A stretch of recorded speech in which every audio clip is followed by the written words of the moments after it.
खिचड़ी चोर भांडुप में किधर रहता है, भांडुप का देवानंद किधर रहता है।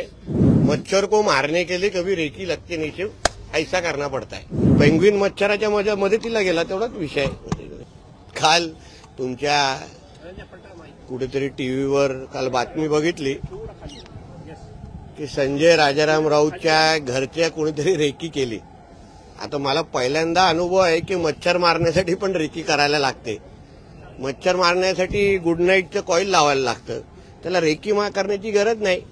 कदाचित खिचडी चोर नेमकं कुठे राहतो हे पाहण्यासाठी कोणतरी बाईकवर आलं असेल की बाबा खिचडी कुठे डिलिव्हर करायची आहे, म्हणून एवढं काय तर गांभीर्याने घेण्याची गोष्ट नाही। मच्छराला मारण्यासाठी कोण कधी रेकी करत नाही आणि संजय राजाराम राऊतचं महाराष्ट्र आणि देशाच्या राजकारणामध्ये एवढं काय महत्व नाही की त्याला कोणतरी मारण्यासाठी रेकी विकी करेल।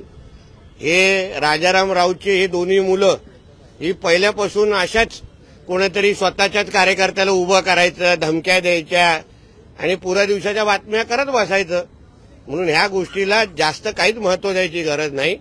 आणि एकदमच मच्छराला मारायचं असेल तर आम्ही त्याच्या बंगल्याच्या अवतीभोवती गुड नाईटचे कॉईल लावून टाकू, मच्छर जातील, संपतील। एवढा कशाला जोरला मारायची गरज आहे? हो, कोणी पेंग्विन मच्छराच्या मदतीला गेला तेवढाच विषय।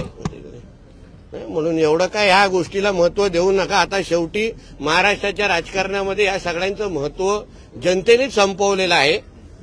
म्हणून एकाने मारल्यासारखं करायचं, दुसऱ्याने एकदम जाऊन संरक्षण मागायचं। मला या महाराष्ट्रामध्ये एक असा व्यक्ती सांगा जो आपले हात खराब करून घेईल संजय राजाराम राऊतवर काय करण्यासाठी।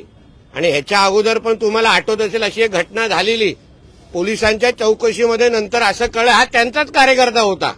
म्हणून बोलतो ना, कोणतरी चोरी केलेली खिचडी डिलिव्हर करण्यासाठी आले असतील म्हणून ऍड्रेस शोधत असतील की खिचडी चोर कुठे राहतो, तेवढाच विषय आहे। जास्त महत्व देऊ नका त्या गोष्टीला।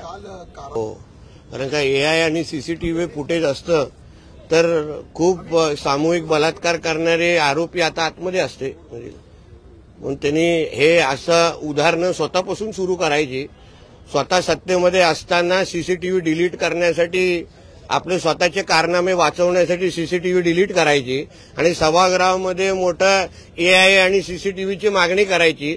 पहिलं स्वतःचे जे काही कारनामे 8 जूनला केलेले आहेत त्याचे सीसीटीव्ही फुटेज ज्या दिवशी बाहेर येतील ना तेव्हा एआयची पण गरज भासणार नाही।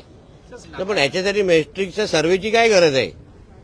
पंतप्रधान मोदीजी हे देशाचेच नाही, भारत देशाचेच नाही, जगामध्ये लोकप्रिय असे नेते आहेत। म्हणून महाराष्ट्र, हरियाणा हे सगळं आमच्या मोदीजींच्याच प्रभावामुळे आज ही सगळ्या राज्यांच्या जनतेने भारतीय जनता पक्ष आणि आमच्या मित्र पक्षांवर विश्वास टाकलेला आहे। ह्याच्यामध्ये मॅट्रिक्सला शिक्कामोर्तब करायची गरज नाही, जनतेने त्याच्यावर शिक्कामोर्तब मतदानाच्या माध्यमातून केलेला आहे। CEN न्यूज, देश प्रदेश की ताजा तरीन खबरों के लिए CEN न्यूज को सब्सक्राइब करें और रहें पल पल की खबर से हर पल बाखबर।